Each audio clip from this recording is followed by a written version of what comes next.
What's up guys? Welcome back to FishOfHex. This is Travis here. Today's video is going to be two videos in one. It's going to be the 3-month maintenance on the Jebao Powerheads in the reef tank and a review on those Powerheads. Now if you're not already aware of this, I have 4 pumps total. I have 2 WP-40s, one on the left and one on the right, and then I have 2 Jebao PP-8s on the back wall. Now the WP-40s have been in the reef tank for more than a year, but the PP-8s have been in here about 8 to 10 months. I'll have to look back on that video when I actually put them in there, but they've been in there long enough to know how they're actually doing. Now, I usually only clean one set of pumps at a time, but all 4 of them were pretty dirty, so I just went ahead and took them all out and cleaned them.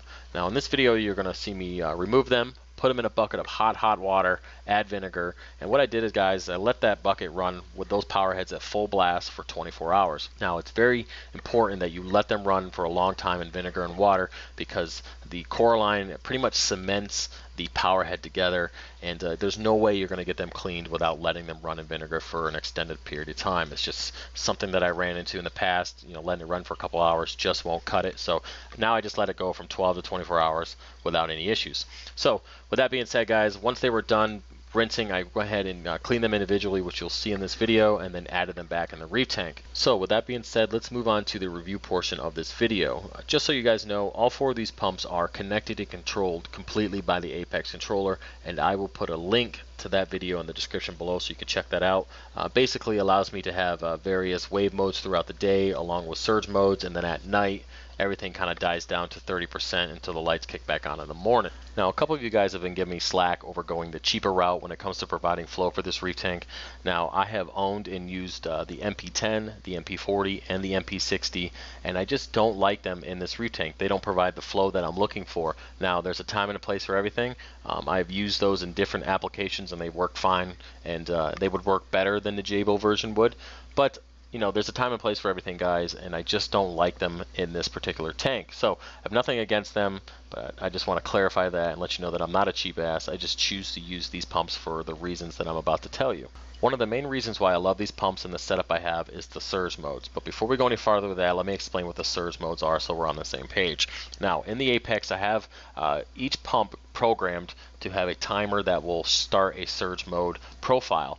Now, what happens when this profile kicks in, the pump will ramp up to 100% and go for a certain amount of time. I believe the WP-40s go for 30 seconds and then off for 30 seconds, on for 30 seconds, and that will go on for a couple minutes. Same thing with the PP-8s. Now, what happens, guys, is when these pumps are going full blast, the tank becomes a dust storm, which is good because I don't have any sand, so it's detritus. What happens is it keeps the detritus suspended in the water column and gets picked up by the filter socks. Basically, there's so much flow in this tank, if frags are not glued down, they will blow off the rock. That's how much flow is in this tank. And then every once in a while, all 4 pumps will actually go into surge mode at the same time, and it is crazy the amount of stuff that gets picked up in this tank. And usually the Tang ends up going into her little cave for a couple minutes, waiting out the storm, if you want to call it that. But like I said, guys, the surge modes really make this tank what it is. It keeps it clean, it keeps the maintenance down, allows the filter socks to pick up everything.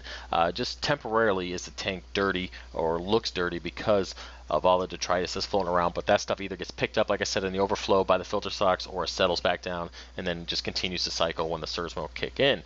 One more thing that I like about these pumps, guys, is I've never had one fail. I've never had one freeze up. Never had an engine die, never had a propeller break, it's never fell off the magnet, never had any issues with that. And I think it comes down to maintenance. If you clean your pumps, as with any pump, if it's a WP-40 or an MP-40, if you clean it and take care of it, it's going to last longer. I just think that's how it is with the equipment in this hobby. Just because it is exposed to salt water, coralline, detritus, you know, take care of your pumps, they should be good to go. Alright guys, that is my mini review on the Jebao PP-8 and the Jebao WP-40 powerheads. As you can see, my reef tank is pretty successful with cheap powerheads. I really have no need to go to anything else. Now, I'm not saying I won't try anything else. If something was to come up that fits my budget and I think will provide what I need for my reef tank, I'm always up for trying new things, weighing the pros and cons, and making a decision from there. Now, before I let you guys go, I just want to talk about one more thing. You don't need to spend a lot of money to be successful in this hobby.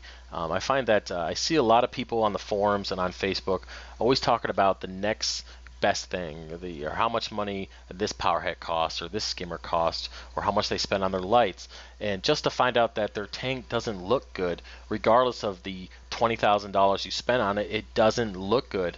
And that's something that people just don't understand, is equipment doesn't make you successful. It aids in your success, but what makes you successful in this hobby is your maintenance habits, how you approach the hobby with knowledge, how you take care of your tank, your fish, your coral, how you track your water parameters. You know, that's the kind of stuff that determines how successful you are, not the $700 powerhead or the $3,000 you spend on lights and you can't even grow SPS. I just want to clarify that and let you guys know that, you know, do it at your pace. If you have the money to spend it on there, on expensive equipment, go ahead and do it. By all means, if I had the money, I would do it. Why not, right? But don't be fooled. You don't need it to be successful. And I like to think that I am living proof of that. The majority of my tank is DIY. Most of my stuff is Chinese, and that's just how it is. And I like to feel that my tank is pretty successful for only being a year old. And you know, the next build coming up in the next 10 months, I'm going to be building that 300 gallon from scratch, just like I built this one. And you know, you guys will be here for that process. But anyways, guys, that's it. That's pretty much all I have to say for this video. I kind of rambled there at the end, so I apologize if I did. And either way, guys, like, comment, subscribe, and I'll see you next time. Peace.